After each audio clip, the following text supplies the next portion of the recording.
But we're going to move on now to what was the main event, certainly after the curtain raiser. A huge, compelling game between what was arguably, going into this match, two of the form sides in World Rugby. Some were saying the two form sides in World Rugby. It was always going to be a big occasion, and it's great. Like, it's heartbreaking for us in one sense, but it's great, really, when the big game delivers. It is, and produces definitely. Just a brilliant, really compelling, certainly game of the tournament so far. Fantastic game of rugby between Ireland and France. Yeah. It did finish on the side of Les Bleus, 30 points to 24 in Paris. It was... well, sure, look. To be honest, when we were 10-0 down 6 minutes in, I might have taken that. Losing bonus points, that didn't seem likely. I mean, it was pulsating, it was brilliant, France were outstanding. It started like the very beginning of the game started with just this brilliant sequence from France. Ireland, they kick it off to Ireland, and the game starts as it means to go on, in that Ireland claim the restart. And instantly the ruck is hounded. It's Aldred who comes in and just hits it like a dead ruck, and all of a sudden 2 or 3 more Irish players are in. The ferocity that France brought. And the other side is that there's no blocker on Gibson Park's ensuing kick because they're in the ruck in that scrap, and then he goes high and it's short and it goes out, and there's a Mac Hansen kind of goes up and then kind of retreats back waiting for the line out, doesn't realise that Dupont has his hands on the ball. Yeah, it was interesting. He's going to go. You looked at it back and you think as soon as it happens, that was the plan.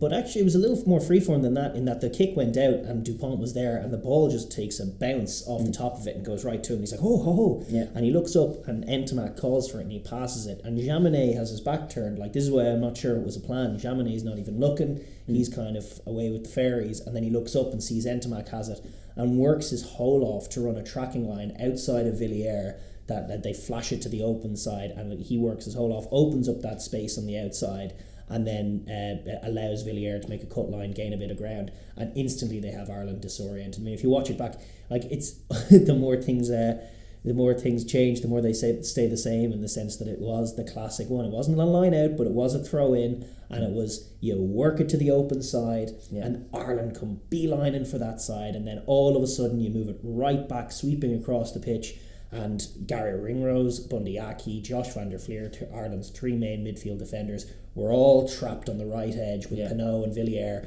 and then back it was Conan and Daragh trying to fill in as centres to cover Entomac and Antonio on the previous play. It was a good tackle by Conan on Antonio. They overlapped on the outside, they had numbers, and he fed Antonio. Conan just gets him, but they have huge momentum, and then they come up with they go again off the edge, and Daragh and Conan are too slow to fold. Conan's just made one tackle, he's not sure where he should be. Entomac gets on his outside and just pops the little ball in over Darris's head for Dupont to score. They have Ireland chasing shadows on that same formula, sweep it to one side, come back across the other, incision, favourable matchups, try. Like, it was a brilliant start to the game from them. They caught us cold again. They did, and then backed it up with another free exit, and then a very quick fire 3-pointer that was again born of physicality, and it was just a marker very much laid down from early on that the rucks were monstrous. The collision zone was huge. Guys like Antonio were making themselves felt in every collision on either side of the ball, and Ireland were disoriented, and they desperately needed the score that they did get, which was just off the kickoff, off that 3-pointer, which was credit to Joey Carberry, absolutely on the money as a kickoff, and massive credit to Mac Hansen, 2 weeks in a row grabbing spectacular scores and making stuff happen. He's managed to manage that skill brilliantly. An amazing catch on full tilt and kind of inside as well, managed to avoid being blocked.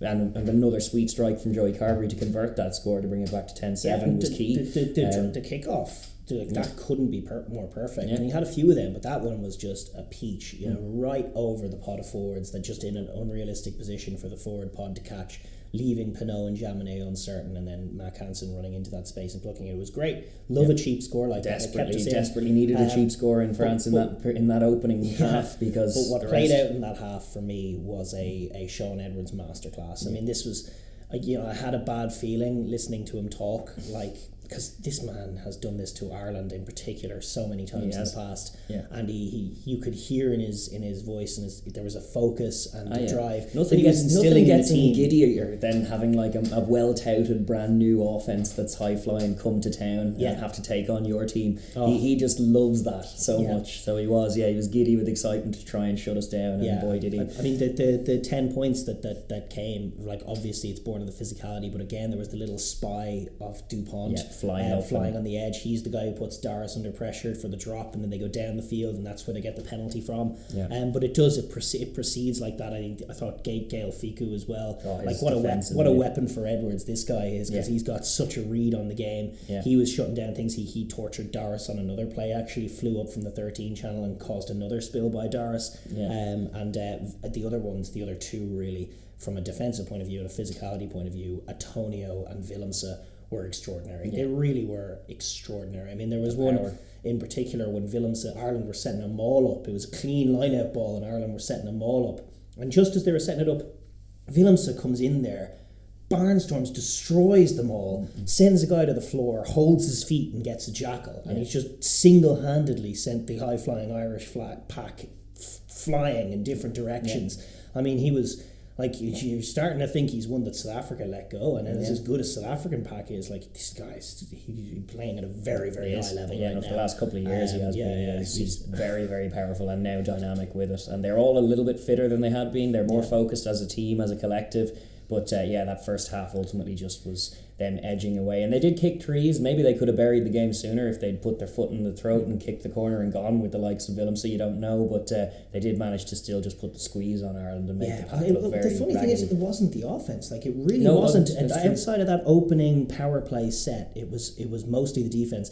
They had one good offensive set towards the tail end of the half, which actually began with Aldrit running through Josh van der Fleer. It was a rough day for the whole Leinster back row, who we obviously love and are great and did hustle hard still throughout the day, but it was a tough day for them. And Aldrit just trucks through van der Fleer like he's not there, and that sets up a powerful sequence that ends in they squeeze the Irish defence in, and then Dupont does that lovely skip pass out to the right wing to Pinot. They cut their way through, that Mofana finds his way on the edge, and ultimately that yields an offside penalty that they kick over. But the rest of their penalties were coming from scrums and defence. And that's actually... And just turnovers in general coming from that. You think Villiers just ragdolling poor Hugo out over the touchline, and all manner of 1v1 matchups being won across the park. With energy, fire, direction. They were ready to do war in front of their fans, and they really did have Ireland completely squeezed under the pump.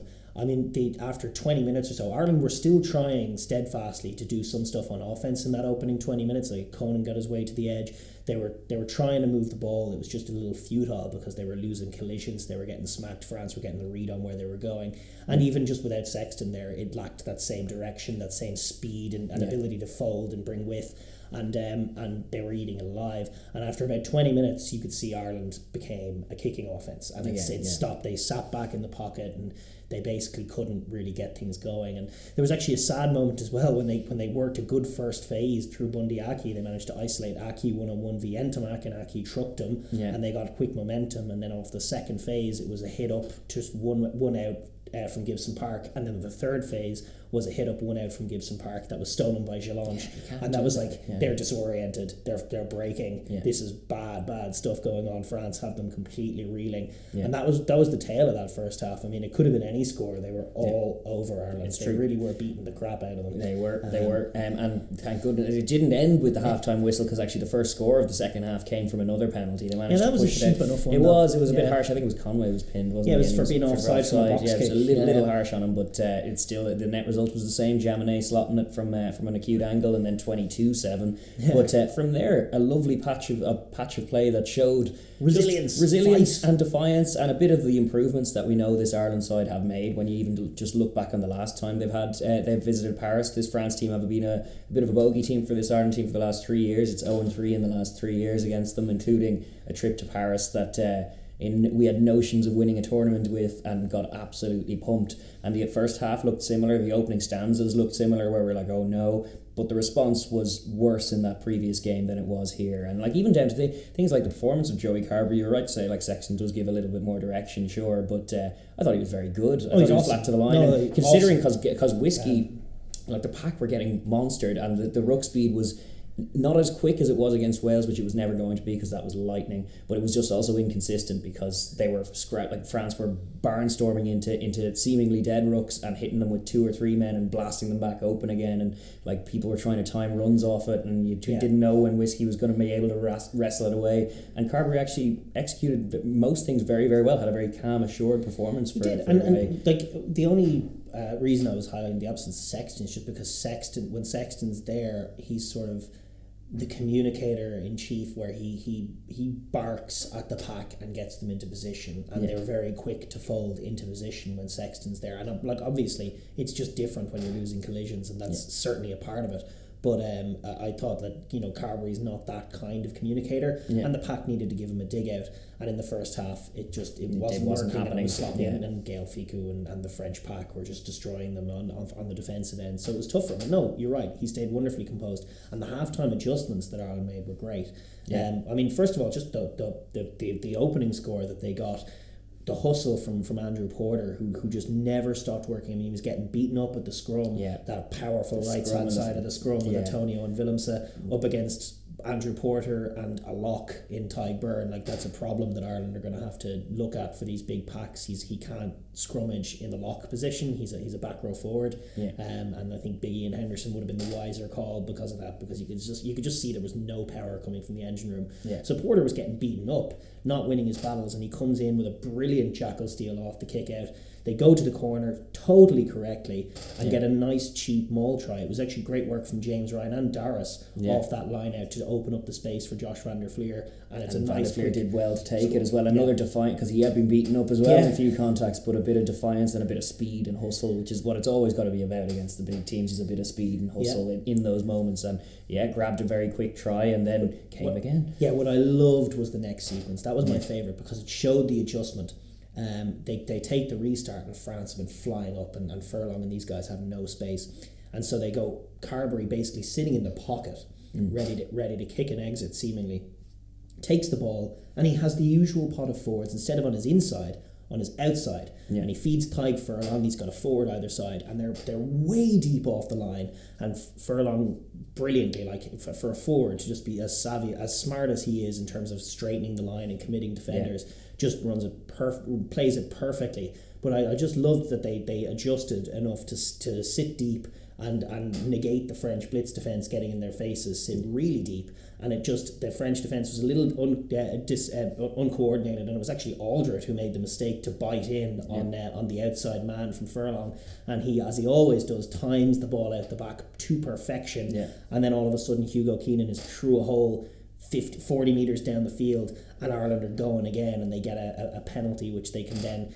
move down the field, and it generates the next score, which is brilliant work. They get a penalty right to go to the corner, and then work really well off the edge, and ends up with Whiskey crashing over from Willems. But it started with that wonderful break, brilliant bit of adjustment to give Ireland the front foot, and I just thought it was an example of smart, excellent rugby from us. Credit to the coaching ticket at half time, making adjustments, as well as the team for coming out and executing them. And Ireland, as you kind of knew they would have a purple patch, but to make it count on the scoreboard as much as they did was very impressive. Managed to get it back to a 1-point game at one point before France managed to steady the ship. I'd give a shout out as well to Sheehan carry before Gibson Park's thing. He sucks in 3 defenders. Sheehan actually did great coming on early. Like, that was his longest amount of time on the pitch in a top level game, because Kelleher had to go off early enough. But really, really good performance throughout the game, including that nice bit of carrying in that sequence. Great carry, and then there was a super clean out from Conan as well that just opened up the space. He grabbed Aldrich basically and flung him over the ruck, and Conan was a guy who struggled in the game as well, but it just left Willems one-on-one with Whiskey and with James Ryan coming barreling on his outside. There were actually 2 lads folding around, and he just kind of he froze and stepped off, and he was exposed. And there was also actually 3 guys hit the previous ruck, which was probably not wise collectively. That was a result of Sheehan and his carry sucking them all in. They were just a bit discombobulated by it, which is what good collision winning will do, and then nice decision making from your halfback to be able to execute a little snipe like that. It was great. It was already delivering on a great game. You could feel the murmurs in the crowd. It was a nervy time then at that point in the game, but the French did respond. The next thing that happened was the bomb squad, and it's close to a bomb squad itself from the French, I must say. But Roman Taufi Fanua comes in and instantly just and shakes Flamont up the Woki game. as well. Flamont's a good player, but it was just Taufi Fanua, the very next thing that happens, Ireland have an exit and they're just setting up a ruck, and then he comes in and hits that dead ruck like they've been doing all day, and again skittles, and it's actually James Ryan's toe boots the ball out of the ruck. Away they go, scoop it up, and then Cyril by sits down Tadhg Beirne, sits down Peter O'Mahony, and crashes over for just a sits down Angus Gardner as well. He sits down 3 people in that particular collision. Mighty physical try and a great response from France. You could just feel the energy. I thought France were still the better team. I thought the introduction of that bomb squad helped them quite a bit. But it was a pulsating last quarter then. I mean, it was up and down. Ireland were still coping. They were still firing some shots, and then the French were starting to fatigue a bit towards as the 70-minute mark came, and Ireland looked maybe the slightly fitter team, which is, I suppose, the trade-off when you have more mass. That your cardio is probably a little bit lessened for it on your team, but Ireland did look like they had an engine to go for it. But a few key moments, Tadhg Beirne's great 50-22, not executed off the back of. Yeah, what a play though from Francois Cross, who, by the way, quietly awesome. In the first half, he had a brilliant tackle and jackal as well. Like, he was getting through it. He doesn't get nearly enough credit as part of this French pack, but like, he was the shining light, even of all your Aldrits and your Jay Langes. Cross was doing brilliant things, and to get up there and just poach that line out after the 50-22 was near perfect. Such a huge play, just a colossal. But it was colossal as well in the context of Ireland, when they did get the penalty that they ultimately kicked, decided not to go to the corner, and that was like, because the previous still on the mind. It was James Ryan, he nicked it off, and then James Ryan's making the call. Do I want to go for it again? And maybe not is the answer. Like, collectively, I thought they played a very smart game, Ireland, but that was on balance a dumb decision, kicking the 3-pointer that gets it back to a 3-point game. So only a draw really is what you're playing for. You still have to go for a try.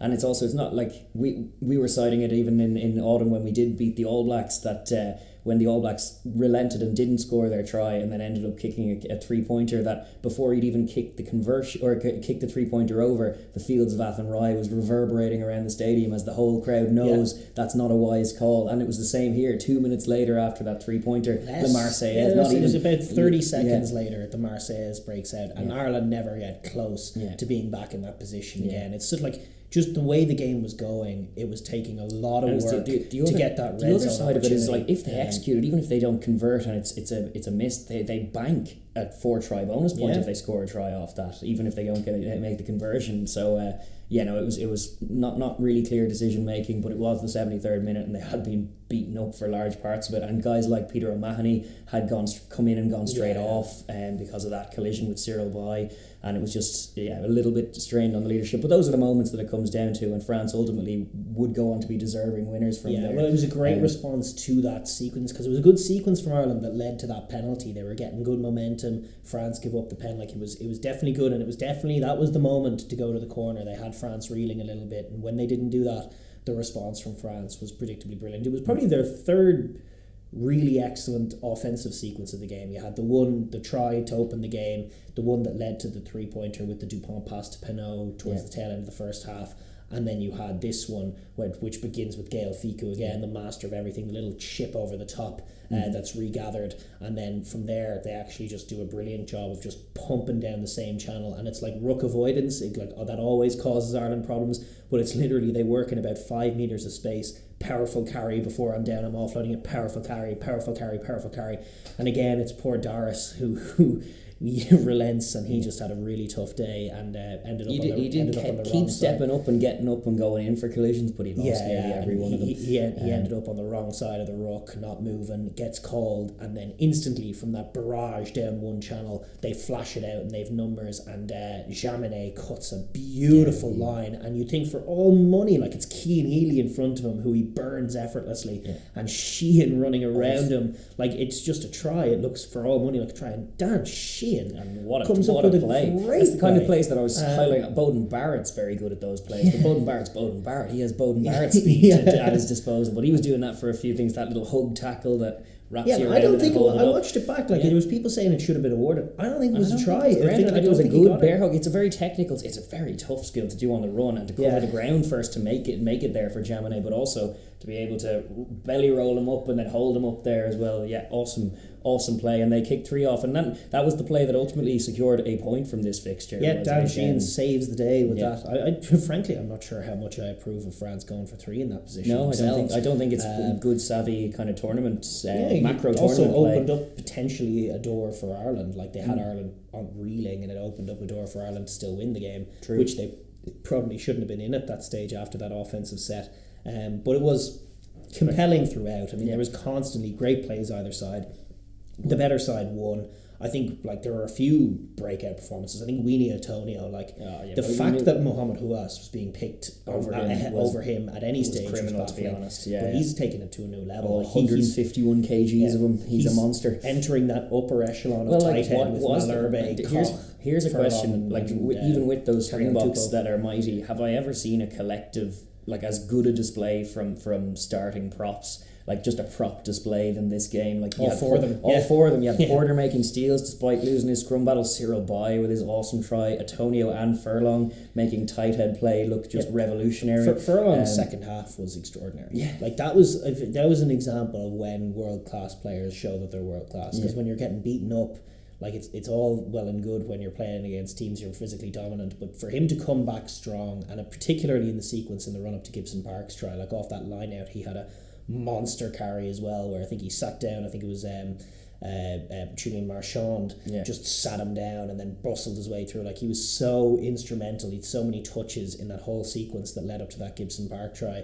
It was just class personified. I mean, I thought he was absolutely brilliant. Yeah, I agree. And Cyril Bay impressed the hell out of me all day long, obviously. And then Antonio, you're right to point out too. Yeah, no, it was top level stuff in this game. It really was. And I saw a few comments from kind of Kiwi people watching on it, particularly saying it looks like World Cup final level intensity out there in Paris. And it's not wrong. It was definitely very intense. By far the most intense game we've seen so far in this year's tournament.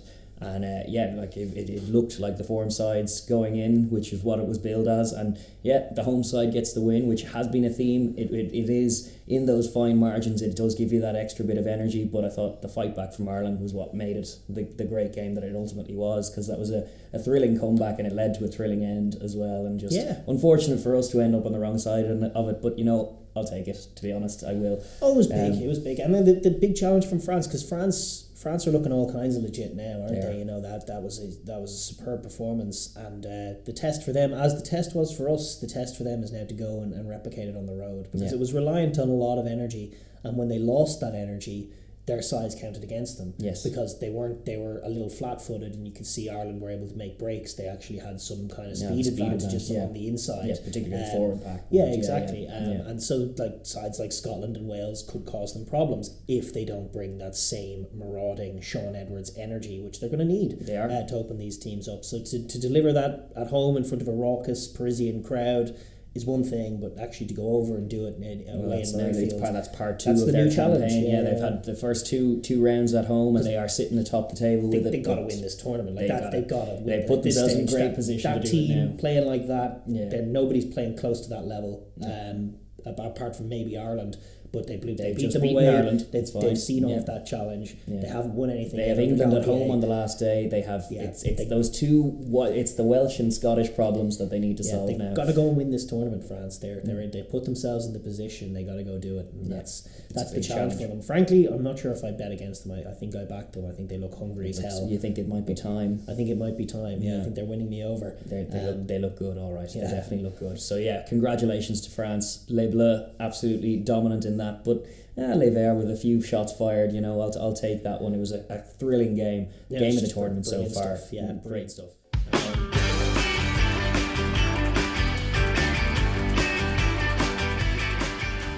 Thank you for watching the Overlap Rugby podcast. If you enjoyed that video, please be sure to like and share with your friends.